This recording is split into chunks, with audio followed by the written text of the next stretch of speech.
So now it is my pleasure to welcome you to the Health and Life Management session, How to Cope, Managing Anxiety and Depression. This session will be presented by Dr. John Seymour.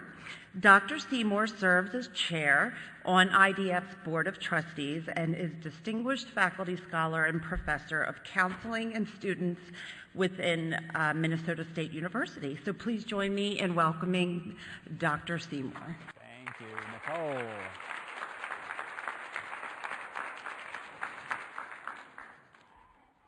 I wasn't prepared to work this room with this talk. I was ready to drive the car through here last night, but they didn't rehearse me for speaking in here. But anyway, thank you for being here, and what a great crowd. How many are you first-timers at the conference? We are just thrilled at the number.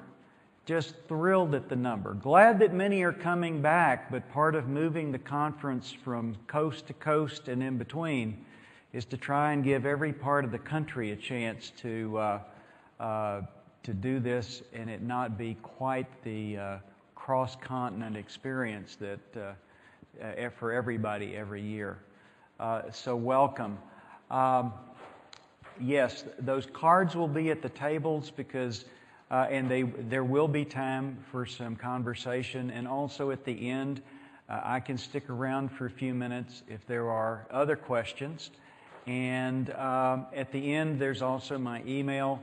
So if we somehow don't get to that question, feel free to follow up, and we'll certainly do so.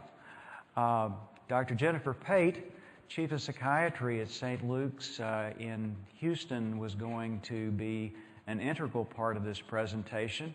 And I do wish that Dr. Pate could be here. She is a psychiatrist that specializes in assisting people with chronic illnesses of all kinds deal with anxiety and depression. And at the same time, she is a PI patient. And would any of you want to imagine why she's not here? Because when you have a PI, you sometimes don't do plan A. And I'm guessing, how many of you almost didn't get here? Yeah. You know, and probably, if we were honest, it'd probably be all of us in here. So, you know, she is living the reality of this disease, and I just think gives you a special perspective with her training as to what that means.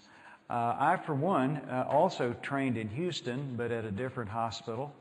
At the time, I got involved working with families with illness problems, and never dreaming that someday that was going to be a part of my everyday life. But over time, what became part of my training as a family therapist ended up being family life with both a wife and adult daughter with primary immunodeficiency. So I've lived it on the other side of the bed, and you know, have a little bit different perspective. And I know Dr. Pate and I had high hopes that we'd be able to just cover all sides of this even better. But she's permitted me to use her materials along with mine, and I hope at least to do her honor with what she did contribute, and whatever you didn't like is the stuff I brought, and we'll call it a day. Here's a picture of her. And she was featured not long ago at Texas Children's Hospital for not only being a patient once upon a time, but for, you know, being a part of staff and training. So wished that she could be with us today, but she gives us an old David Letterman top 10 list of what to do with depression and anxiety. And yes, thankfully, there's a few of you that remember David Letterman. The rest of you, check Google and find out he was an ancient TV late-night host. And one of his shticks was a top 10 list. But we have 10 suggestions to offer you today about how to deal with anxiety and depression. And before going through the list, I want to set the stage that, first of all, anxiety and depression, at least in small teaspoonfuls, are absolutely a part of healthy, normal, everyday life and the ups and downs that normal, everyday life brings. Part of what makes anxiety and depression happens deep inside us, where we have not just what we used to talk about, the fight-flight response, but a fight-flight-freeze response. Whenever our bodies respond to stress, we get ready to either fight or to flee, or, when neither of those will work, freeze. And if you think about that, all three of those methods generally are handy ways of dealing with very short-term stress. You're just about to step off the curb here in California as you're walking to Disney, and there's a billion cars out there, and you take a step and then you freeze, and it's before you can even think, and thank goodness when, the commuter bus plows past you and about rips your clothes off with the wind as it passes. Your body immediately uses that freeze response to protect you. Yes, and kids, if you're in here, put your fingers in your ears. You're never supposed to fight. There's never a good reason to fight. Don't come home and tell us that you were fighting at school or fighting with your brothers or sisters. However, another vital way that we survive is when that fight system kicks in and we feel the strength and the courage and the energy to be able to defend ourselves from whatever is in front of us. And that's a very, very handy thing to have. When you need a burst of energy to save the day, your body's going to tell you to. And then there's flee. Some of us run better than others. Some of us don't really run at all. But we do flee. And fleeing can also be a very wise teaspoonful amount of coping, because there are things we need to walk away from. There are times that we wisely just get out of the way of things that are happening, and that's the best way to get through what that circumstance is. The problem is that is such an automatic system in our brain. And it works so blasted well that it gets to working too well. And when it works too well, we lapse into long periods of just fighting or fleeing or freezing. And I just do want to remind you that as you feel those three forces in you, that those are all natural, self-protective forces that we all need some of to get through our day. It is part of the reason, when it functions well, why we are all here this afternoon and we are still upright even after a few minutes of this. So it's a really important point to me to start with. You're not disordered when you fight, fly, flee, or freeze. The problem comes when one of those happens at the wrong time for the wrong event.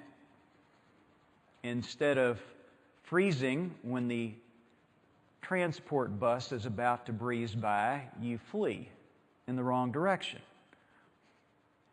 Or you decide to shake your fist at it and you skin your knuckles with the side view mirror on the driver's side of the bus. It's when those things are not timed well, or it's when those switches just flat get stuck. Now we've got a problem. Now we've got a situation where we have too much fight too much flight, or too much freeze. And when any of those get out of hand and mixed up enough, now we start getting to where all these natural processes end up into the area that counselors and psychologists and social workers and therapists and psychiatrists then talk about and work with people to deal with. Anxiety, in a very simple way, is flight and flee, just gone amok. Depression, freeze, gone amok. And since we are all those unique human beings, and no zebra is alike, and by the way, no horse is alike either, so no human being is alike, our combinations of fight, flight, and freeze are changing constantly. That's the way it's supposed to be. That's how we adapt. That's how we deal with work and then come home and unwind. Our body gets that. And when it stops getting that is when we start relaxing at work and squabbling at home, and, well, you can go see your therapist for that. But today, talking about anxiety and depression, just start by giving yourself the grace of saying, these are things that everybody deals with. It just depends on whether or not you get it a teaspoon at a time and it's helpful to you, or whether you get it a cup at a time and you can kind of deal with it, or whether life is pouring bucket loads of it on you and you're getting really stuck in one of those areas. And so they're normal parts of life, just they've gotten out of hand. Now, I am very grateful to see this many people, not because I'm doing this, but so grateful to know that the people in our community who are interested in this topic and aware of this topic and concerned about it and trying to figure it out, the numbers have grown. When I did a talk kind of like this in 2002, we could have held it at a couple of these tables, maybe one of them if we scooted a couple of extra chairs in. But I think we've come a long way in 15 years to know what ancient people knew and then modern science forgot for about 100 years, that our mind and our body is all one thing. It's all a package deal, and you can't get one without the other, and if one is affected, the other is affected.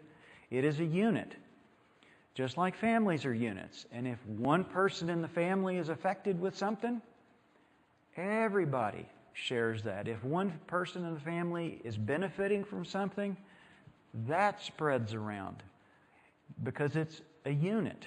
Well, what we walk around in is a unit. It's not a mind and a body. It's me.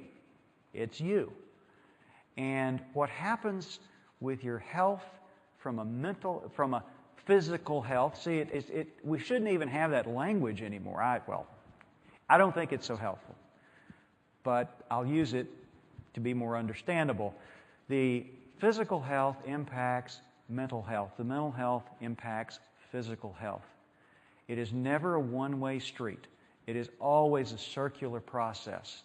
But there are some things that are particularly challenging if you have a primary immunodeficiency disease. And here's the beginning of that top 10 list. I know you already know why you're here, but just in case you haven't thought about why you chose this one, most PIDs are fairly invisible. There certainly are, in our family of over 300 conditions, some conditions that are more obvious visually than others. And when you are at the worst point of your symptoms, for almost any of us, it can be more obvious. But for many of the folks in the room, it's a more invisible condition where you walk around and you do the best you can to function until some smart aleck says something like, "Oh, so you just got a little sinus infection thing. What's the problem with you?" Because you don't have all of the visual signs that this is something that a week from now could turn into a life-threatening pneumonia. Thank you very much, but I'm really trying to work not for that to happen and to not present myself that way. And now you've just insulted me, but I'm going to be a better person than that, and I'm going to keep going. But it's an invisible illness oftentimes.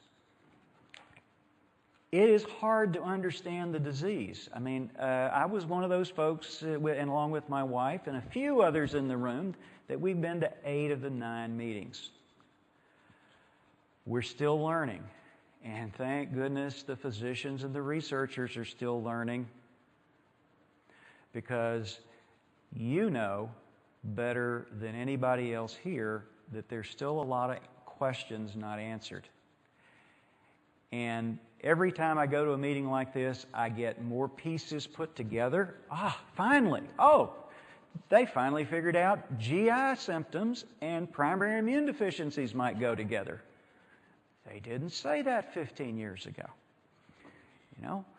Last time when we were in New Orleans, it was a revelation that people with primary immune deficiencies perhaps had fluctuations in temperature, body temperature. Anybody surprised by that? Nobody in the patient population was. It's now a serious research study about to begin this summer. So they're learning things, and those are perhaps more everyday.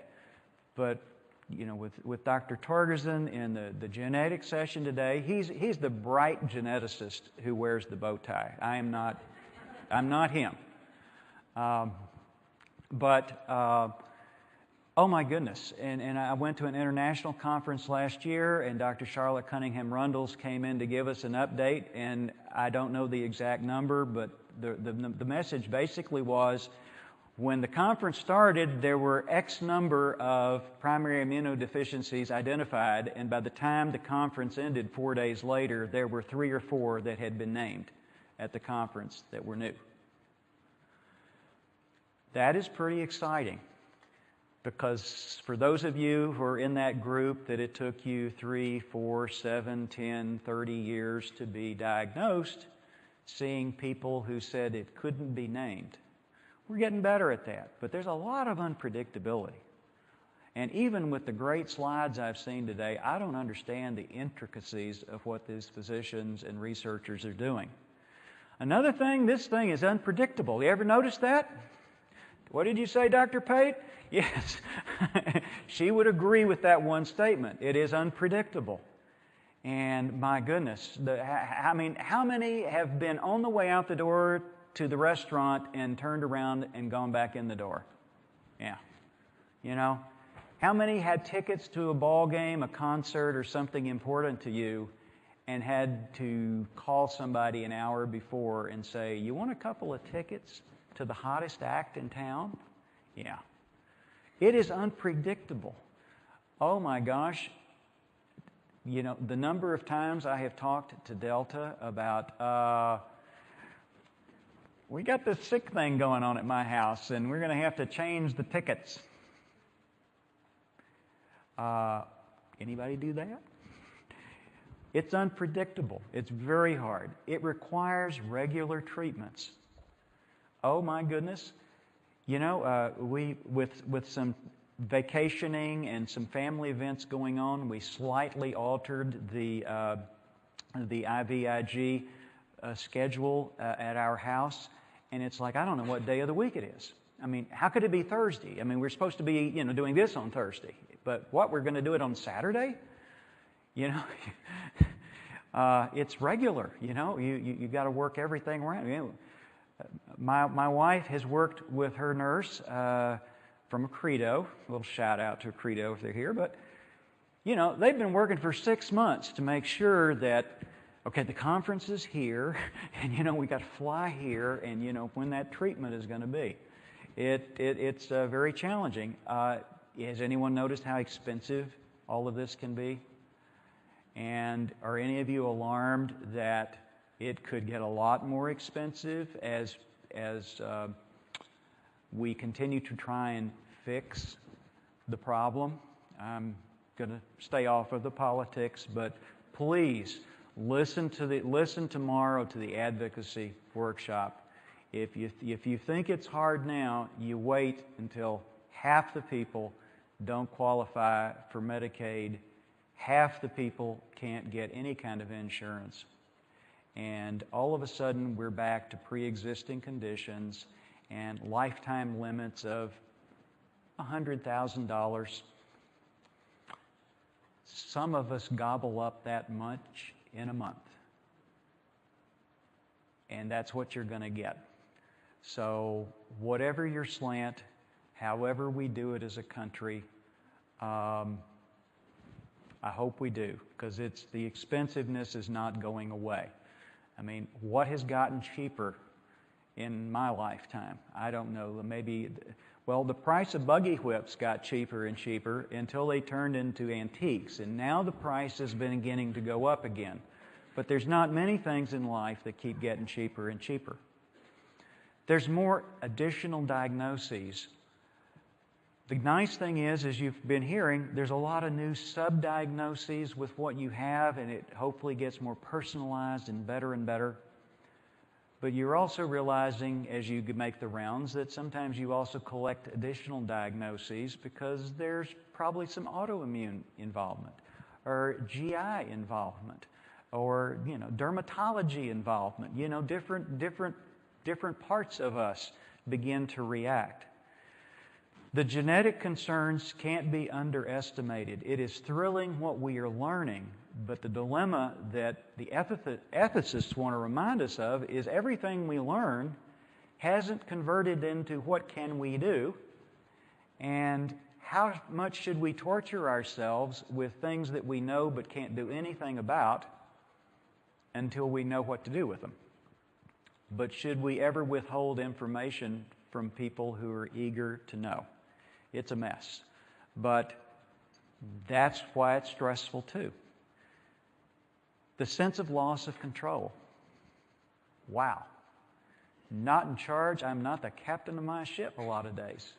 And I'm not even the one who has the primary immune deficiency at my house. We all get kicked overboard. When PI takes the helm, we all get kicked overboard, have to land in the lifeboat and rescue each other. And then the other thing, fatigue. Whether you're a caretaker, whether you're another family member, whether you're a person with the condition, fatigue quite literally is a part of most primary immune deficiencies, and it certainly is something that's shared by almost everybody in the room. And thankfully, one of the research projects just approved is exactly on that. There, it works. Okay, what is depression? Let's just talk about it, but not too long, because we don't want to get more depressed. But it's sadness or feeling down. But again, it's not a teaspoon amount. Teaspoon amounts of sadness.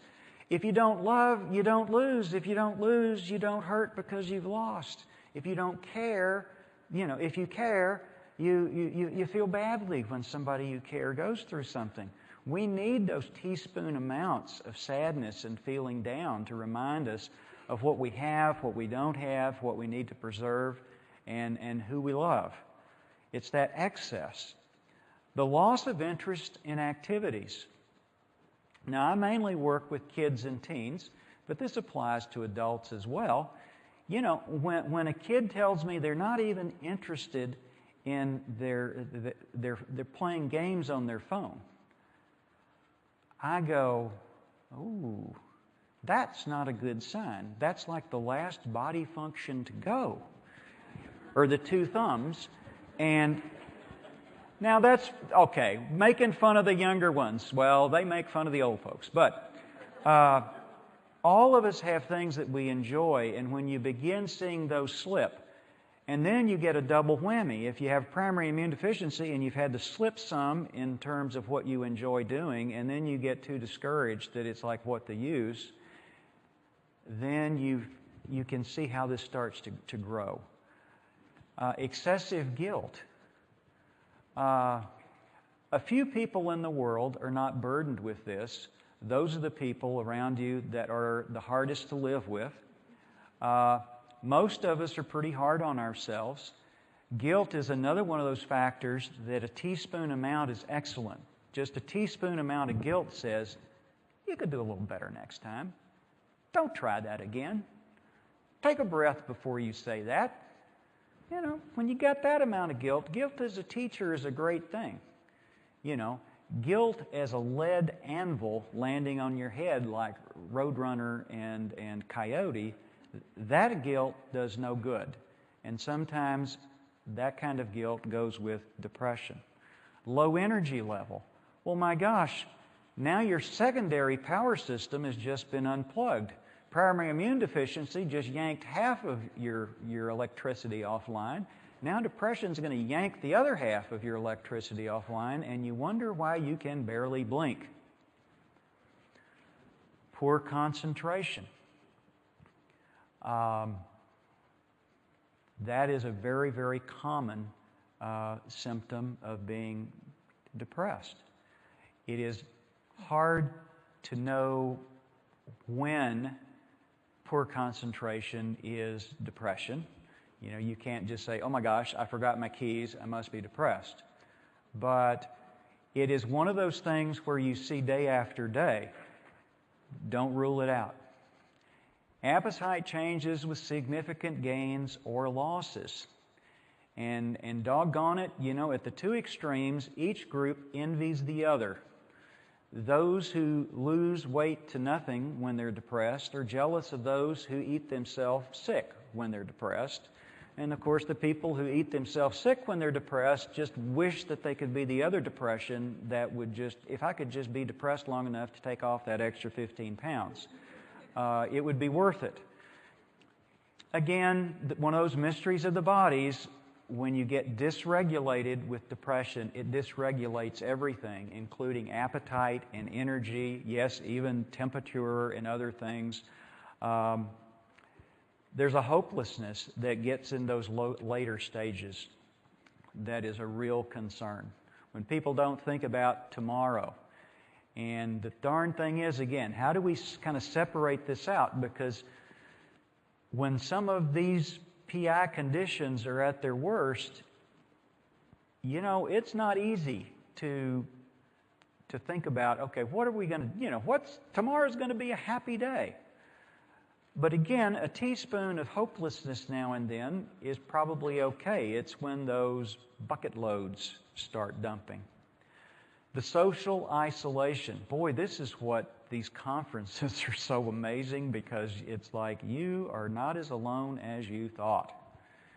We walked into our first one and it was like we had met 3 or 4 people in the world that we thought had this condition. And what an eye-opener. Now, in parentheses, I want to tell you something that you're welcome to take or leave, but the research shows that any family dealing with almost any kind of serious chronic health condition has a very similar experience.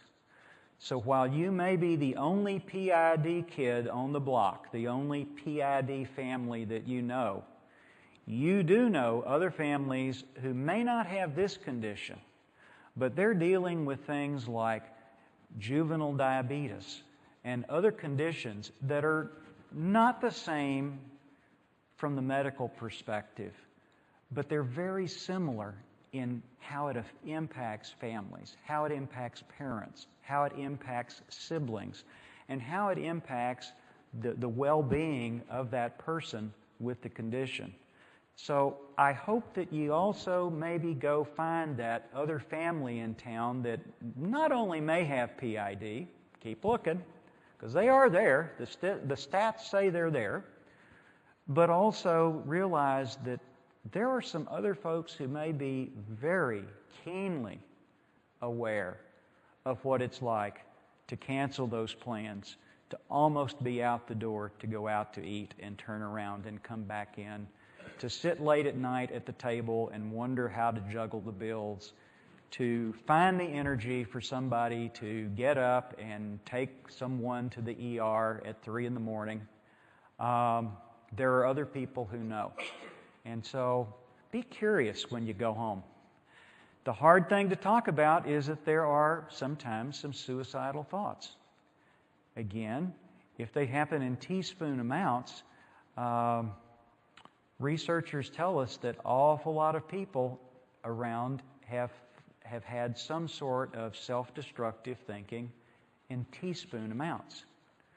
But when those teaspoons turn into cups, into buckets, then we have a major concern.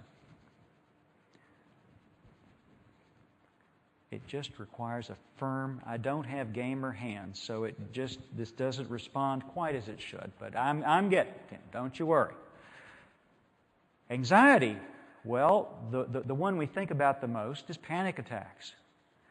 The interesting thing about panic attacks is it's just a bucket full of anxiety when a teaspoon would have done. You see, your situation says you should be a little anxious about this.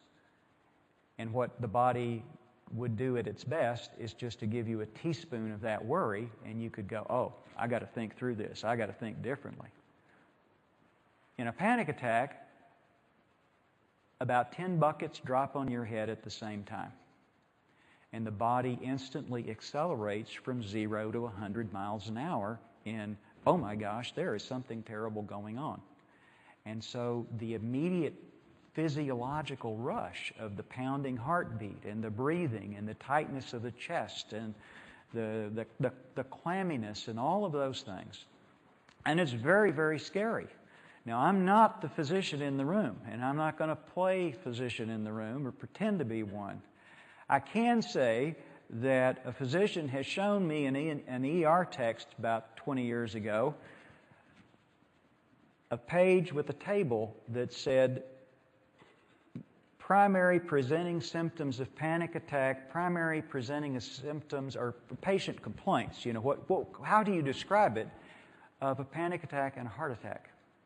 And they're the same until you start getting down to the kinds of things that physicians can look at, and you know, heart rhythms and EKGs and blood gases, but my only point is not to practice medicine, but just to say panic attacks are scary because they're scary, for goodness sakes. They are scary as a heart attack. And so, but again, it's the body's protective mechanism that's gotten out of control. Frequent worry. Here's another one that's hard to parse out when you have a chronic illness, because as a chronic illness, what is one of your coping skills that you should have? Frequent worry and vigilance, right? You know, it's like I have to be very thoughtful about every hour I have. I have to be thoughtful about the food I eat. I have to be thoughtful about my surroundings. I have to be thoughtful about the kind of volunteer work that I do because, you know, perhaps, you know, working in a setting that a lot of other chronic conditions are going on might not be my best place to do volunteer work. I mean, you have to be intentional and worry in teaspoon amounts about a lot of things that everybody else doesn't even think about. You know, well, what's the big deal going and, say, working, you know, doing the soup kitchen at the homeless shelter? Everybody does that. Well, when your newspaper says there's a local outbreak of TB among the homeless, I would suggest not that I'm a physician giving a physician's order, but, you know, maybe a teaspoon or two of anxiety would be good at that point, that maybe you prepare the food and have someone deliver it to be served. You can contribute, but you have to be very, very wise. I'm just saying there's so many things that worry can help us with, but then worry takes over. It becomes a life of our own. And so we worry about the worry. And one of the things with panic attacks is you get into a cycle of I'm worried about having one, which makes me even more vigilant, which means I go into every situation with even more awareness of what could go wrong, so that I'm noticing even more that could go wrong, and I'm becoming even more aware of what my body's telling me. And I'm not going to say any more so we don't go any further down that line. But this wonderfully natural self-protective process just goes wild. Insomnia. You just can't get to sleep. Increased heart rate. You bet. Muscle tension. Yeah, cricks in your neck and, hurt places there. Just tightness through the shoulders. People going around with kind of white knuckle. You see, that's a little bit of that fight response that you can see subtly in the body. Irritability. If you think that an anvil is about to drop on your head, it doesn't keep you in a cheerful spirit. And by the way, there's stress everywhere. Have you noticed that? It's everywhere. And we don't have any cures for stress. We have a lot of ways to deal with stress, but really you don't want to be stress-free, because stress-free, as far as we can tell, the only way you can get completely stress-free is to not be alive. And then depending on your theological and religious bents, that might not be such a good plan either, and might not reduce your stress. But if you're going to be on this planet, you impact things, and things impact you, and you're going to have some stress. Now let's see if my gamer finger will change it. Yes, I'm getting stronger. Understand the role that fatigue can play. Fatigue is feeling tired. It's not always improved with rest. It's the kind of tiredness that just seems to kind of grow like algae on you. It's different than depression, although I would call it kind of a distant cousin, because it's certainly, if you get really depressed, you're going to feel that fatigue. Keep in mind, there are medications, some autoimmune diseases, there are other health factors that can amplify fatigue. And so you may have other reasons along with the primary immune deficiency that is leading to that. And we are actually, physicians, researchers are beginning to more seriously look at the role of fatigue. Not just tiredness. Gee, I'm tired at the end of working a 16-hour day. No, you're definitely tired. You might be fatigued, but it's that fatigue is that going on and kind of going on and kind of growing, and you just don't get the relief. So consider the role that fatigue can play, and when you talk to your physician, help them to be more thoughtful about that and be aware of that. Yes, you may have 40 other reasons to feel tired or fatigued, but it is something to keep a measure of, and to realize that is a health indicator. So, how to deal with the physicians? Well, this is straight from a physician, so I'm just going to tell you what Dr. Pate would have told you on her slide here. Try to be organized. Try to be concise. Identify your goals for the appointment. Be ready with written questions for your doctor. Do the best that you can to identify the right doctor for the right problem, for the right question, and realize that if that's not possible, your primary care physician, your primary care clinic is the clearinghouse to help you with that. And I'm glad she said be appreciative when possible, because on the offhand chance that you might not feel appreciative, but these are pretty standard good things, and I'll bet everybody's got a few that you use. Sometimes it helps to have another, family member accompany you, so you have someone a little less anxious or distracted to kind of make sure you get through the appointment. But usually just organize and have a few notes, write things down, ask questions, and it will help. And do make sure that that if an anxious symptom or depressive symptom is not their main area, that they help you know who to ask and what to do next. With depression, generally speaking, counseling, psychotherapy has a very good track record. Now, there are debates out there, as there is in every field, but generally speaking, psychotherapy has done very well in treating depression. There are certainly depressions that come by the bucket load that are much better served by a psychotherapy and medication approach. And there are some that might be more a medication approach with some sort of psychotherapy backup, kind of stress management. It's really an adjustment there of what will fit best for you. There's lots of different medicines. New ones come online. We're not here to promote any products, but to ask good questions, and for some people, they're very effective. There are support groups around the country. Dr. Pate included the DBSA, which is a Houston-based organization, but most major cities and other regions will have different kinds of support groups for people dealing with depression. And a book that's recommended, Mind Over Mood by Greenberger and Podetsky. It's a really good,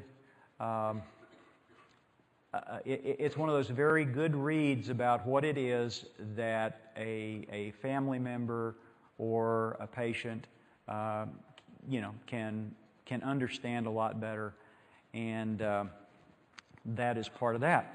Now, with anxiety, as well as with depression, there can be medical causes. There are other reasons, and again, I'm not the physician in the room, but there are other causes for racing heart. There are other causes for some of the symptoms that feel like anxiety. And you want to make sure that your physicians are able to tell you, we're pretty sure that this is more in, the anxiety stack than in the maybe your thyroid is off, or you're on a kind of medicine that tends to to make someone more anxious or restless. Those things can happen. There are some effective medications for anxiety, and again, those continue to come online. Psychotherapy, a very good choice for anxiety as well. Again, if it's teaspoons, tablespoons, cupfuls, and perhaps half bucketfuls of anxiety, psychotherapy usually works pretty well as is. The deeper the anxiety pattern is and the more affected, then probably the 1-2 approach of some psychotherapy with medication may be the best route. And some people may find that medication itself does enough that they are able to kind of coach themselves in terms of some of the other sides of dealing with anxiety. But these are very treatable, thank goodness. David Burns has a book out he's in several editions now, but When Panic Attacks by David Burns. A very practical read, and I think can be really helpful. Now, friends and family. Don't forget them.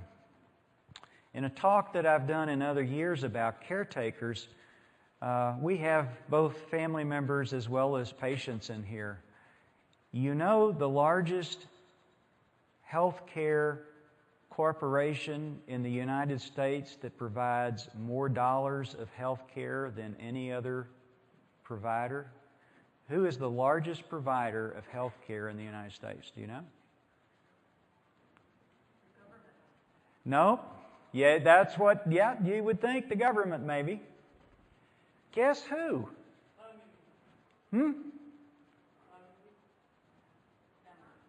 Family. This person knows it. He knew it. Family. When they have added up the hours that family members spend as caretakers, caring for family members with chronic illness, the dollar figure is more than everything we pay in the United States for hospital care and secondary care like skilled nursing facilities and so forth. If, like the business people say, if we monetized family member time, you are the largest healthcare corporation in the United States. That's how vital your role is. That's why some of you who are caretakers are thinking, is he talking about the patient or me with all this anxiousness and depression? Because if you're a family committed to one another, you're going to feel with one another. So, avoid using your illness as a weapon in relationships. I think our speaker that was in the CVID program gave some great examples of that if you were in there. Set the ground rules for encounters before the events. Try to explain with family members, but I've got to tell you, it doesn't always work. My lifetime RN nurse mother, after years of our family dealing with this, one day, and thank goodness it was on a phone call 1,000 miles apart so that I could deal with it better. John, you're sounding like this is going to last forever with your wife and daughter. Anyway, sometimes it ain't going to work. But give your family the benefit of the doubt and educate them and see how they can help make family events and gatherings a little more friendly in terms of and inclusive for you. Families don't understand. They get very nervous, and it's sad that we have to kind of lead them into being better helpers, but that is often what we have to do, and hopefully you'll be more effective than I was in one particular circumstance. Find the right mental health treatment. Research says that the people who provide the first line mental health treatment in the United States is provided by 3 groups of people. Anybody want to make a guess? Another quick survey. Clergy, family practice physicians or general practitioners, and school counselors. Those are the people who are on the very front line. If we want to broaden it a little more, the next group is first responders. Any of you police officers or EMTs or so forth, how much psychiatric work do you do as a part of your job? More than you thought you did when you signed up. I know the answer to that. This is often where people first do that. But I'm going to suggest that if you want to know who's good in the community to work with, find one of those people and ask them. Because they're the people that people ask first. Where do I go for help?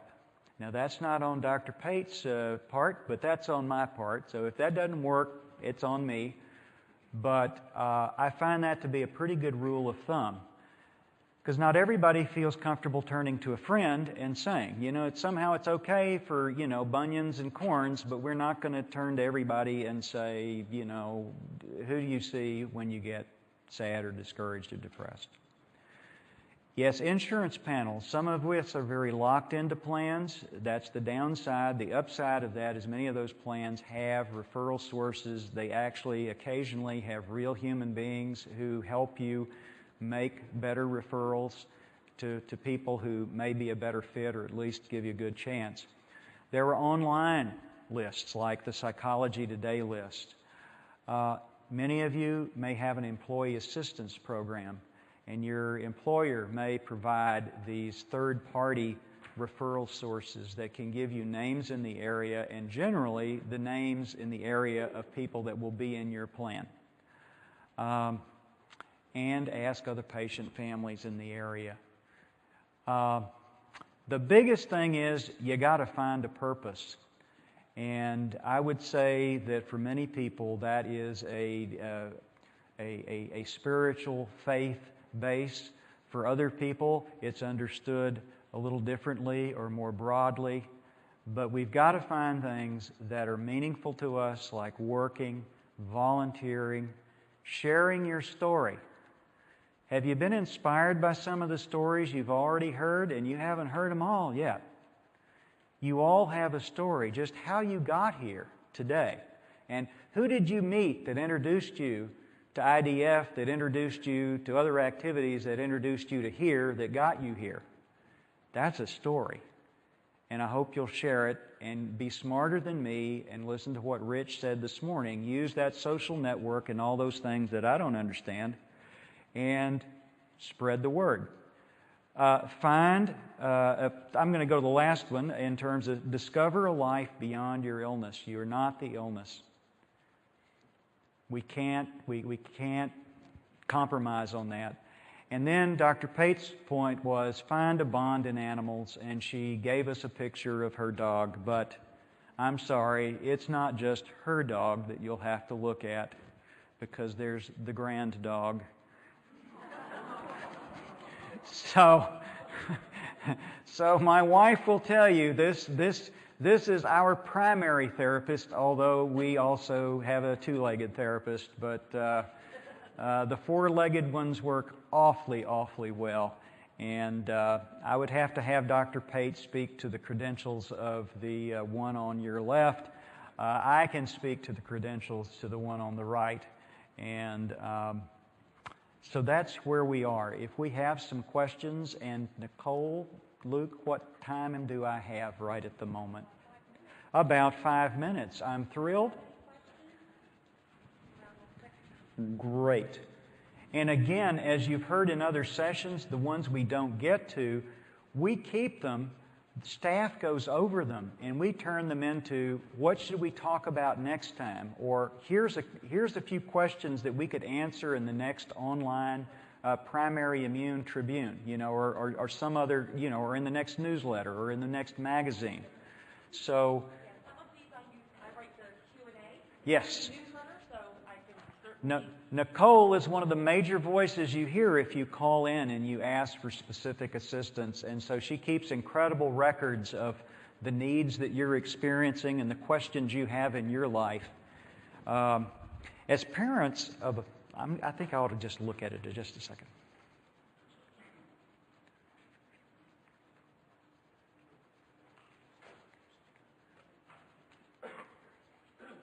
Prevalent.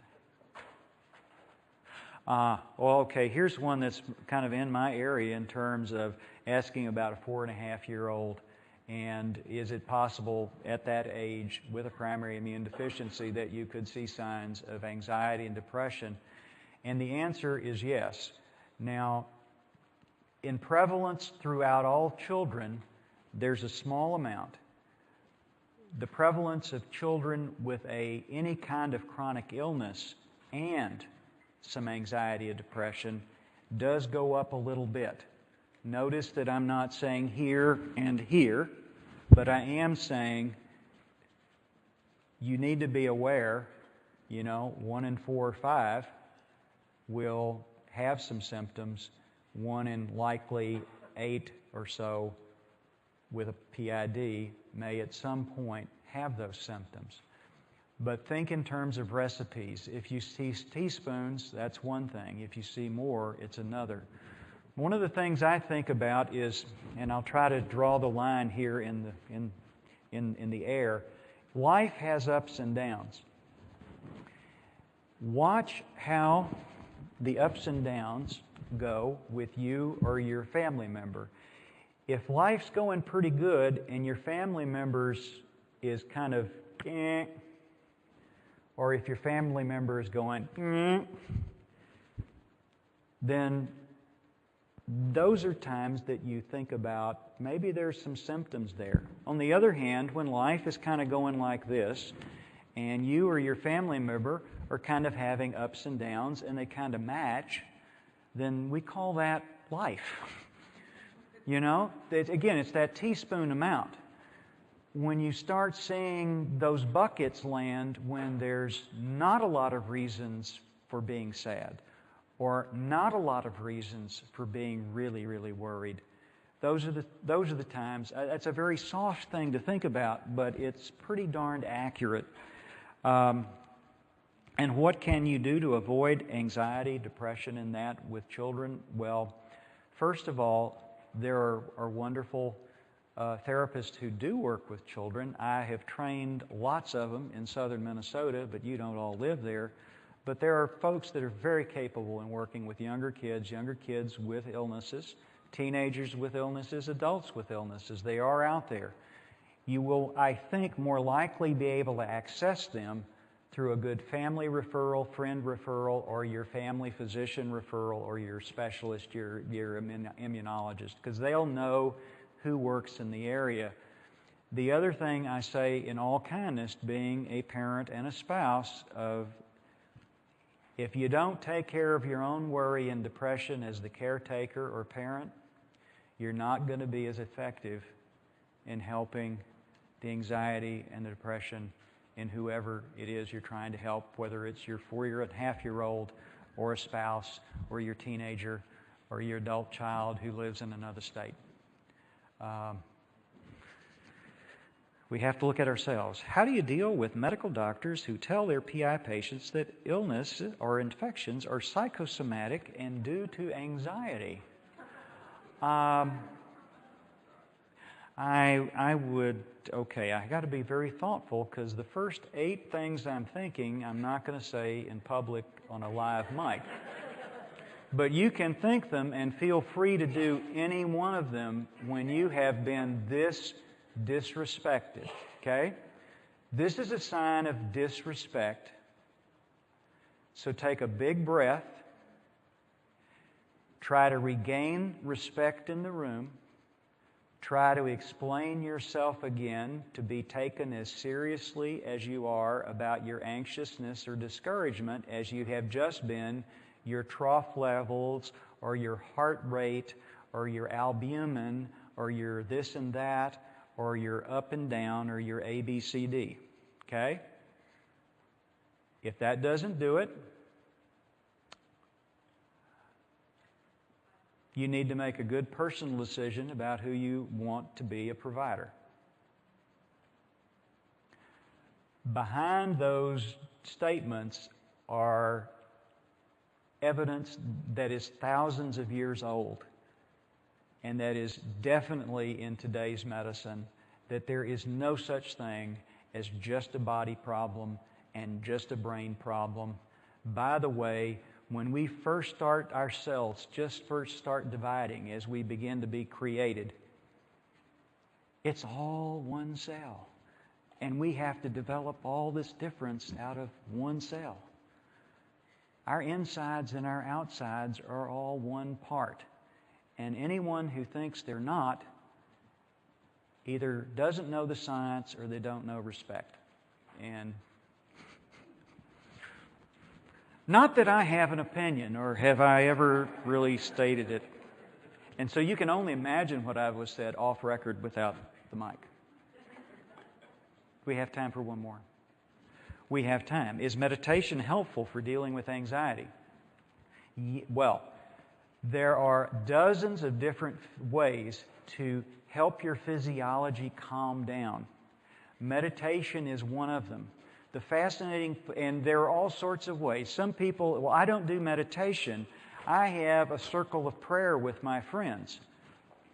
Fine. What you're doing is you're using your own spiritual resources to do things that positively impact your physiology. Others, I do a specific kind of meditation. I practice a particular meditative faith. These all have very similar impacts. Now, the interesting thing about humans is the way to turn off our stress switch is really dramatically 2 different ways. We either need to really wind down. That's where the meditation, the breathing, whatever those methods. The other way is get really physical. And once you've gotten really physical, your body finally says, okay, the stress must be over because I'm exhausted, and it unwinds. And again, in everyday life, you know the difference. If you've ever gone home and you can't decide, I ought to take a walk or a nap. You take a walk, you get a block, and you go, this is a bad idea. Or you went to lay down on the couch, and 15 minutes there on the couch, you think, I didn't put a quarter in this thing, and this couch is vibrating. And it's like, no, you had that kind of nervous energy that rest is not going to easily turn off. You have that kind of nervous energy that whatever appropriate physical activity, on advice of your physician, you should go and you should do as vigorously as your body and your physician allow you to do it. And that's just what makes our bodies so interesting. Because some of us can just turn that switch off in our brain and just practically stop our hearts and breathing, and others of us just have to go sweat a bucket to get rid of that stress response. So figure out your recipe. We've got to wrap up. I'll be around here for a little while with the microphone off so that we won't talk to everybody about your question. And last slide.